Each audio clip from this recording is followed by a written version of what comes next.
Subscribe my channel and press the bell icon to get my new updates.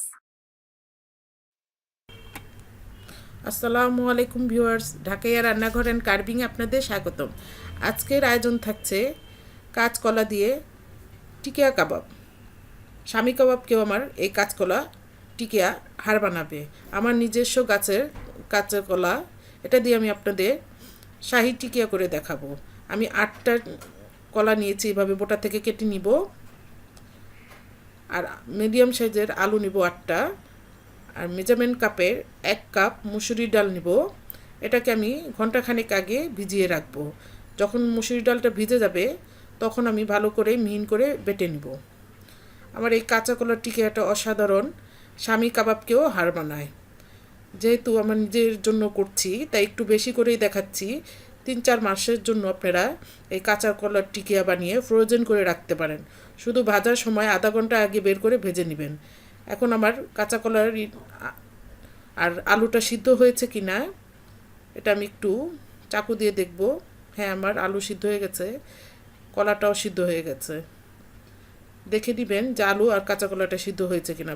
এখন আমি পানিটা ঝরিয়ে নিব। ঝরিয়ে নিয়ে আমি আলুটার কলাটাকে ছিলে ভালো করে মিহিন করে নিফাস করে নিব, যাতে মোটা মোটা দানা না থাকে।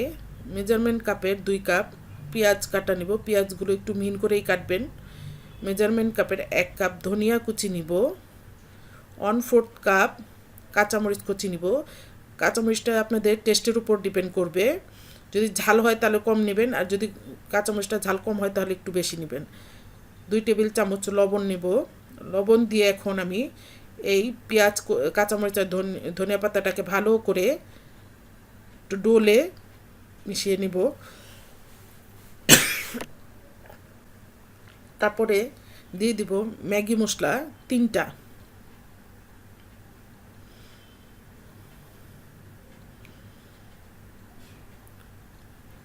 যত ধরনের মশলা আছে আপনারা এই পেঁয়াজের সাথে ভালো করে মিক্সড করে নেবেন। আর যে গরম মশলা গুঁড়ো নিব আমি 1.5 টেবিল চামচ।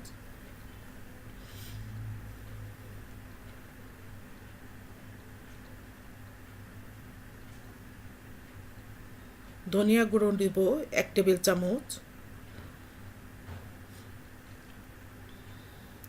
গোলমরিচের গুঁড়ো দেবো 1 টেবিল চামচ। টেস্টিং সল্ট দেবো 1 টেবিল চামচ। আদা রসুন বাটা দেব 2 টেবিল চামচ। এটার মধ্যে আপনাদের দেখানো হয়নি, জিরার গুঁড়ো 1 টেবিল চামচ দিয়ে দিবেন। আর আমি যে ডালটা ভিজিয়ে রেখেছিলাম সেটা কিন্তু এরকম মিহিন করে বেটে নেবেন। তারপরে একসাথে সবগুলো মিক্সড করবেন, ভালো করে মিক্সড করবেন। মিক্সড করে ওখান থেকে কিছুটা নিয়ে বল বানিয়ে নেবেন। যে আকারে আপনারা কাবাবটা বানাতে চান, ছোট বড় আপনাদের মনের মতো করে আপনারা এভাবে বল বানিয়ে স্বামী কাবাবের সাইজ মতো করে নেবেন। আমরা মাংস দিয়ে যে স্বামী কাবাবটা তৈরি করি সেম ওই স্টাইলেই আমি করে দেখালাম। এখন আমি ট্রেতে এভাবে সাজিয়ে ডিপ ফ্রিজে রাখবো। দেখেন আমি কীভাবে করেছি। আমার কাঁচাকলা অনেকগুলো হয়েছে, প্রায় 3 ট্রের মতো হয়েছে।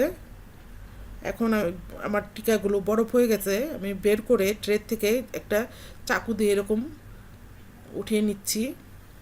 যখন ঝরঝরে হয়ে যাবে এরকম একটা জিপার ব্যাগে সবগুলো বড়া আপনারা প্যাকেটে ভরে ফেলবেন। ভরে আপনারা ফ্রিজে রেখে দিবেন ফ্রোজেন করে। 3-4 মাস অনায়াসে সুন্দর করে খেতে পারবেন। যখন ভাজবেন তখন আধা ঘন্টা আগে আপনারা যে কটা ভাজবেন ওই কটা বের করে গরম গরম তেলে ছেড়ে গোল্ডেন ব্রাউন কালার করে ভেজে গরম গরম খাবেন।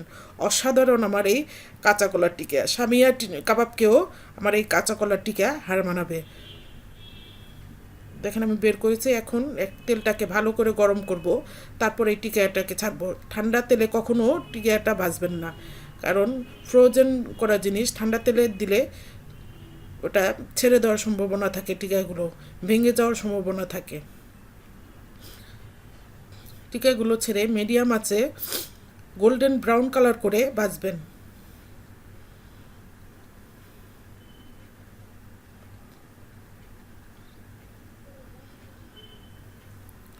আমার 10 মিনিট সময় লাগবে এই টিকিয়াটা ভাজতে। হ্যাঁ, দেখেন আমার কাঁচা কলার টিকিয়া বানানো প্রায় শেষ পর্যায়ে।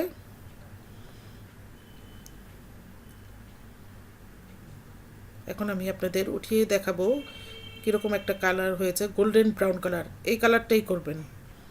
খুবই অসাধারণ এই কাঁচা কলার টিকিয়া। অবশ্যই আমি আশা রাখি আমার ভিউয়ার্সরা এই টিকিয়াটা ট্রাই করে দেখবে এবং খেয়ে টেস্ট করে আমাকে কমেন্ট করে জানাবে আমার এই কাঁচা কলার টিকিয়া কেমন হয়েছে।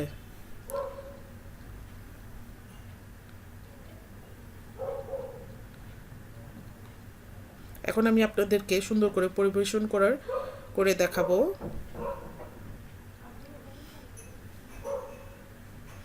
দেখেন আমার কাঁচা কলার টিকিয়া বানানো শেষ। আমি এভাবে করে আপনাদের সামনে পরিবেশন করেছি। এখন আমার রেসিপিটা যদি আপনাদের ভালো লেগে থাকে অবশ্যই একটা লাইক করবেন, শেয়ার করবেন এবং সাবস্ক্রাইব করবেন। এবং আমার কাছ থেকে আপনারা কী ধরনের রেসিপি পেতে চান অবশ্যই কমেন্ট বক্সে কমেন্ট করে জানাবেন। ধন্যবাদ।